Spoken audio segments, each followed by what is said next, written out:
Fear is the little death that brings total obliteration. Frank Herbert, the labyrinth of the mind is not a distant metaphor, but the concrete reality of our existence.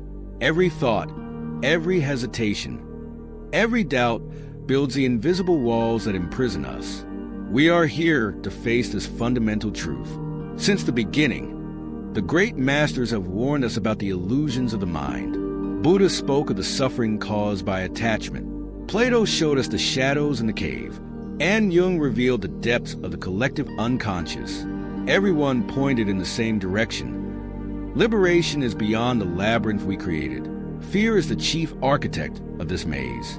It feeds on our insecurities, grows with our doubts, and grows stronger with our inaction. Every time we give in to fear, we add a new wall to our mental prison. But why do we allow this to happen? The answer lies in the dual nature of our existence. We are beings of infinite potential, trapped in finite bodies. This fundamental contradiction generates existential anxiety. We escape this anxiety by building mental structures that give us the illusion of control and security. But what if I told you that these structures are the true source of our imprisonment? The ego, in its attempt to protect us, ends up limiting us. It creates narratives, justifications, and excuses that keep us in our comfort zone. But the comfort zone is just another name for the cell we build. How many of you have felt the call to something greater, only to stifle it with rationalizations? How many dreams have been abandoned on the altar of fear? How many times have you told yourself, "I'm not ready," or "I'm not capable"? These are the voices of the labyrinth. They whisper in our ears, convince us of our smallness, hold us captive in a world of unrealized possibilities. But there is a way out. Let's deepen our understanding of this mental labyrinth and explore how it manifests in our daily lives. The existentialist philosopher Jean-Paul Sartre once said, "Man is condemned to be free." This seemingly paradoxical phrase captures the essence of our dilemma. We have the freedom to choose, but that freedom comes with crushing responsibility. It is easier to hide behind the walls of the maze than to face the vast open field of possibilities. Imagine yourself facing a crossroads in your life. Maybe it's a decision to change careers and a long-term relationship, or move to a new country. Fear arises immediately, doesn't it? It manifests as a tight feeling in the chest, a knot in the stomach, frantic thoughts of, what if? This is the maze in action. He creates catastrophic scenarios, reminds us of past failures, convinces us that the known, even if unsatisfactory, is safer than the unknown. Psychologist Abraham Maslow, in his hierarchy of needs, placed security right after basic physiological needs. This explains why fear is so powerful. It speaks directly to our primal need for survival. But in our modern society, we rarely face real physical threats. The fear adapted, becoming more subtle and psychological. See how this manifests itself in everyday life. You wake up in the morning with a brilliant idea for a new project. For a moment, you feel energized, full of possibilities. But then, as you drink your coffee, the maze begins to build. What if no one likes the idea? What if I fail? What will others think?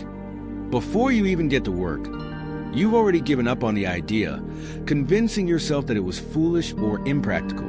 This process happens hundreds of times a day, often without us realizing it. It's the small renunciations, the small concessions we make to fear. Gradually, our world becomes smaller, more predictable, more safe. But at what cost? Danish philosopher Søren Kierkegaard spoke about the concept of anguish.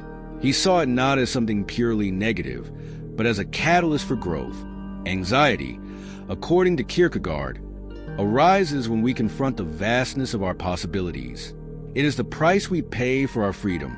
But instead of embracing this anguish as a call to authenticity, many of us retreat into the comfort of the labyrinth. Think about how many times you found yourself saying, "I'd like to do that, but..." This "but" is a labyrinth door closing. It's the ego trying to maintain the status quo, avoiding the discomfort of change. And here's the secret that few realize. The discomfort of change is temporary, but the discomfort of remaining stagnant is permanent. Psychoanalyst Carl Jung talked about the concept of shadow, those parts of ourselves that we repress or deny. The labyrinth of the mind is, in many ways, a manifestation of this shadow. It holds not only our fears, but also our unfulfilled desires, our untapped potentials. The more we refuse to face the shadow, the more power it gains over us. But how can we begin to dismantle this maze? The first step, as I mentioned before, is recognition. It takes brutal honesty with oneself to admit that we are stuck.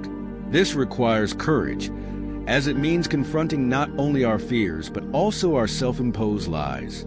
Let's do a practical exercise.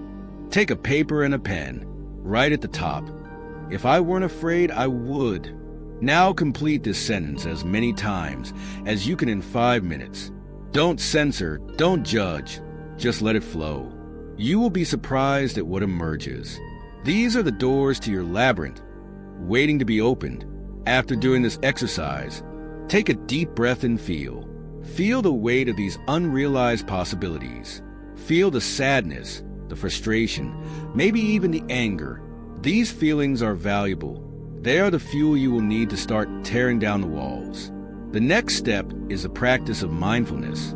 Meditation, as I mentioned, is not a luxury but a necessity. Let's explore this in more depth. When you sit quietly, observing your thoughts, you are essentially mapping your maze. You begin to see the patterns, the familiar routes your mind takes. Here's a specific practice. Sit comfortably, close your eyes, and breathe deeply for a few minutes. Now, imagine yourself in the center of your mental maze. Visualize the walls around you. What color are they? What texture? Now, start walking. With each thought that arises, see it as a writing on the wall. Don't judge, just observe. Do this for 10 minutes every day. Over time, you'll start to notice something fascinating. The walls aren't as solid as they seemed. There are gaps. There's light coming in. You begin to realize that the labyrinth is not an impenetrable prison, but a fluid construction that can be reshaped. The Greek philosopher Heraclitus said, "No one enters the same river twice, because when he enters it again, he does not find the same waters, and his being itself is already changed." Likewise, each time you enter your labyrinth with full awareness, it is no longer the same, and neither are you. Now, let's talk about courage. Cultivating courage does not mean not being afraid. It means acting despite fear. The writer Joseph Campbell, in his studies on mythology, spoke about the hero's journey. In all cultures, the hero is the one who faces his fears, who enters the unknown. Here's a practical exercise to cultivate courage. Every day, do one thing that scares you. It might be something small at first, talking to a stranger, expressing a differing opinion, trying a new skill. The important thing is consistency. Keep a journal of these courageous actions. Over time, you'll see a pattern emerge. Things that used to scare you start to seem less intimidating. Remember, every act of courage is a light in the labyrinth. The more lights you turn on, the more clearly you see the path. Questioning limiting beliefs is another crucial aspect.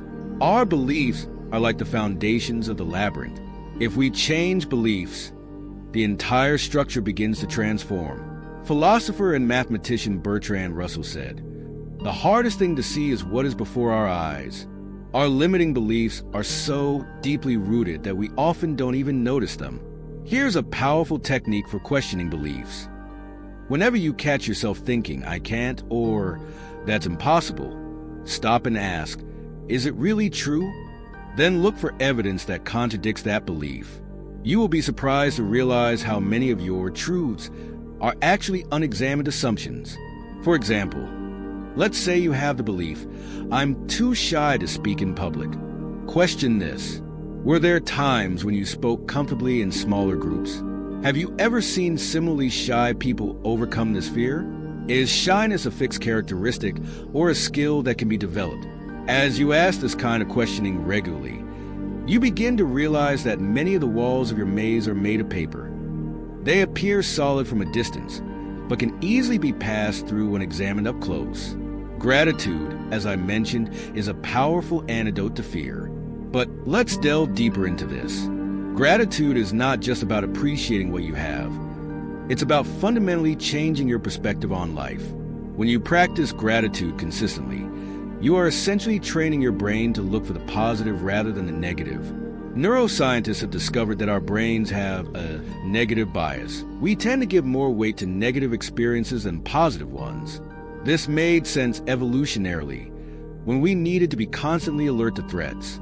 But in the modern world, this bias often works against us, fueling unnecessary anxiety and fear.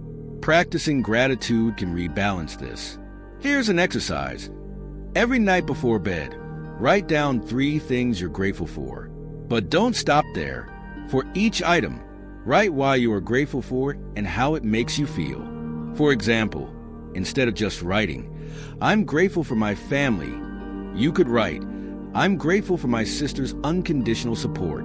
When I spoke to her today about my doubts at work, she listened to me without judgment and made me feel understood and valued."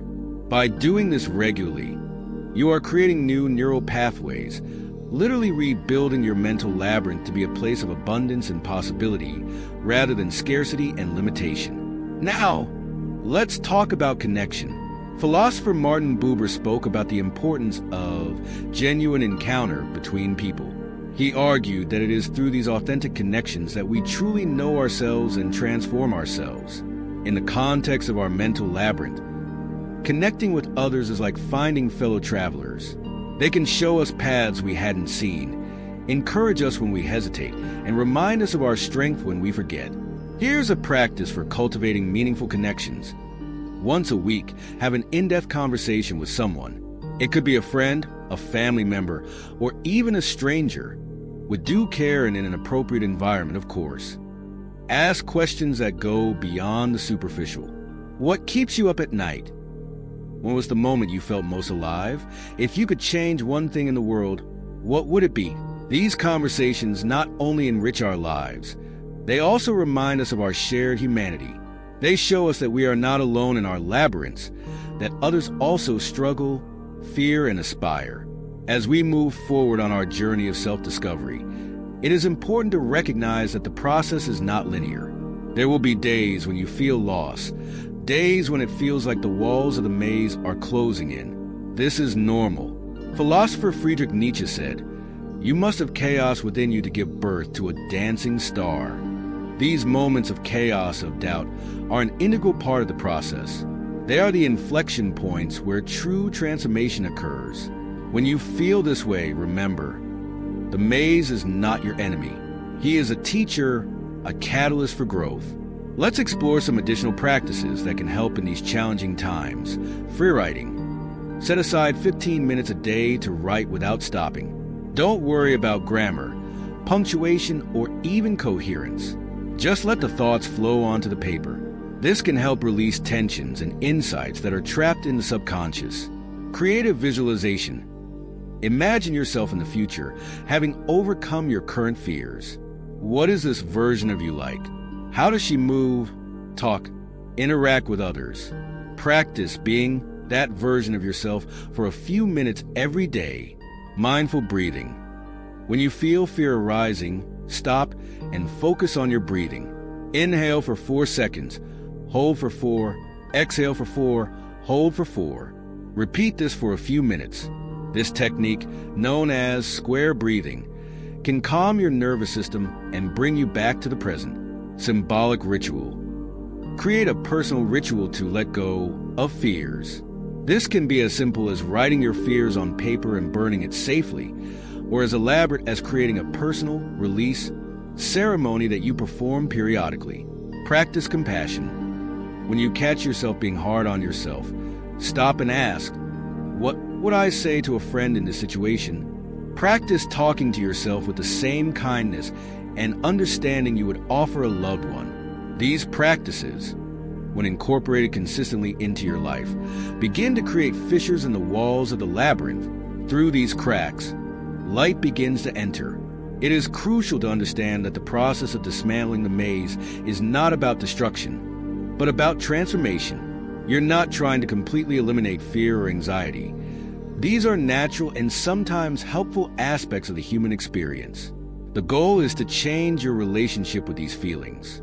Psychologist and philosopher William James said, "The greatest discovery of my generation is that human beings can alter their lives by altering their mental attitudes." This is the essence of what we are doing.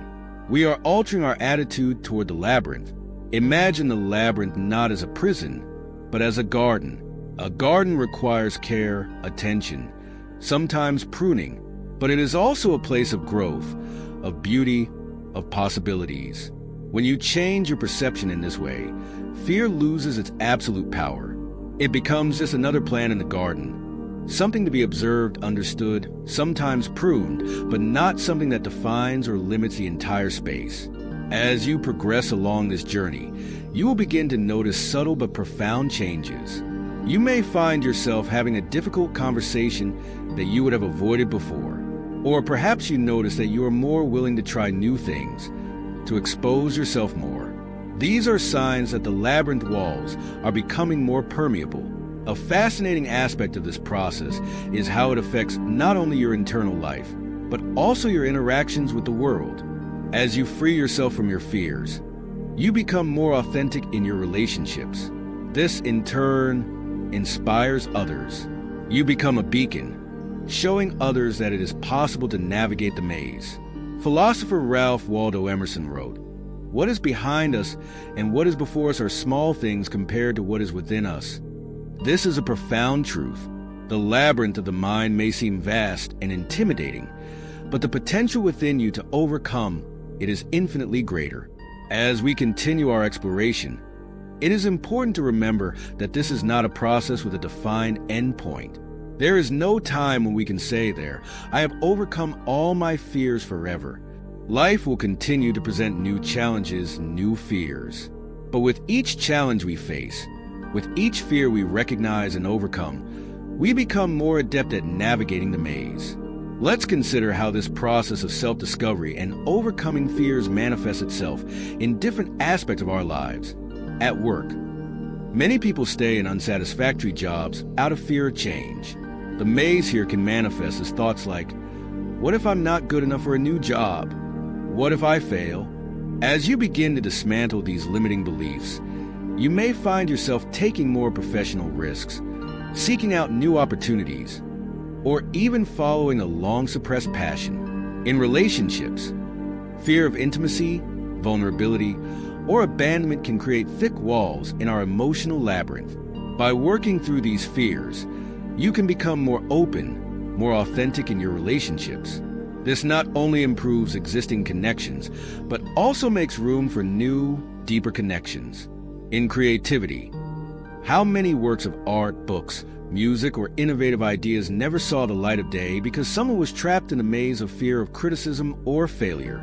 As you learn to navigate these fears, your creative expression can blossom in surprising ways. In health and well-being, fear often keeps us in harmful habits. Whether it's the fear of change, the fear of discomfort, or simply the fear of facing the truth about our health. By confronting these fears, you may find yourself making healthier choices, taking better care of yourself, both physically and mentally. In spirituality, fear can keep us trapped in limiting beliefs about ourselves and the universe.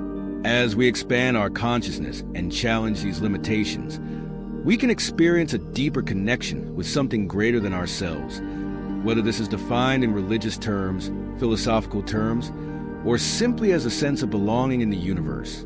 In each of these areas, the process is the same: recognition, confrontation, and gradual transformation. It is a job that requires patience, self-compassion, and persistence. As we move forward on our journey, it is important to also recognize the role of society and culture in constructing our mental labyrinths. Many of our fears and limitations are internalizations of social expectations, cultural norms, and family conditioning. Sociologist Pierre Bourdieu talked about the concept of habitus, the dispositions and expectations we internalize based on our social position. These can become part of the walls of our labyrinth, limiting what we believe is possible or appropriate for us. part of the process of dismantling the maze, then involves questioning these internalized norms. Ask yourself, is this belief really mine, or is it something I have absorbed without question? Who would I be if I hadn't been taught to be afraid of it? This questioning can be challenging and sometimes uncomfortable. It may involve confronting privilege, unconscious biases, or deeply held beliefs about how the world should be. But it is a necessary step towards true liberation. As you free yourself from these self-imposed and socially constructed limitations, you may discover a deeper sense of purpose and meaning. Psychologist Viktor Frankl, who survived the Nazi concentration camps, wrote extensively about the importance of finding meaning, even in the most difficult circumstances. Frankl argued that when we have a why to live, we can bear almost any how. This applies directly to our journey through the labyrinth. When you begin to glimpse the purpose behind your fears and struggles, the growth they enable, the strength they develop, the very process of navigating the labyrinth takes on new meaning. This brings us to a crucial point. The ultimate goal is not to eliminate the maze completely. Rather, it is about developing the ability to navigate it with grace, courage, and wisdom. It's transforming the labyrinth of a prison into a path of continuous discovery and growth. Poet Rainer Maria Rilke said, "Perhaps all the dragons in our lives are princesses who are just waiting to see us beautiful and brave." In a way, the fears that make up our labyrinth are these dragons. When we face them with courage and compassion, they can become sources of strength and wisdom. As we approach the end of this exploration, it is important to highlight that this journey is deeply personal and unique to each individual. There is no universal map that fits everyone. Each person must find their own way through the maze. However, there are some universal truths we can take with us. You are stronger and more capable than you know. Fears that seem insurmountable today can become milestones for growth tomorrow. Change is constant and inevitable. Embracing this, rather than resisting it, can transform fear into excitement and anticipation. You are not alone on this journey. We all navigate our own mazes, and there is strength in connecting and sharing these experiences. The process is as important as the result. Every step you take to face your fears is a victory in itself. Compassion for yourself is essential. Treating yourself with kindness and understanding makes the journey not only more tolerable, but also more transformative. As we conclude, remember the words of Joseph Campbell. The cave you fear to enter contains the treasure you seek. The labyrinth of the mind, with all its fears and challenges, also holds the keys to our liberation and fulfillment. Every step you take to face your fears, every moment of courage, every act of self-reflection is a step towards a more authentic and fulfilling life. You are redrawing the map of your inner world. Transforming dead ends into new paths of possibility. Remember, fear may be the little death, as Frank Herbert said, but it is also the gateway to a richer, more meaningful life. By facing it with courage and awareness, you not only survive, you flourish. May your journey through the labyrinth be one of discovery, growth, and ultimately, profound liberation. The invisible cages that trap us are, in the end, constructions of our own mind. And what the mind creates, the mind can transform. Move forward with courage, with compassion, and with the knowledge that with each step, you are becoming more truly yourself. The labyrinth waits to be explored, and you have everything you need within you to navigate it. May your invisible cages transform into wings that lift you to new heights of understanding and achievement. The path is before you. Take the first step. The rest will follow. And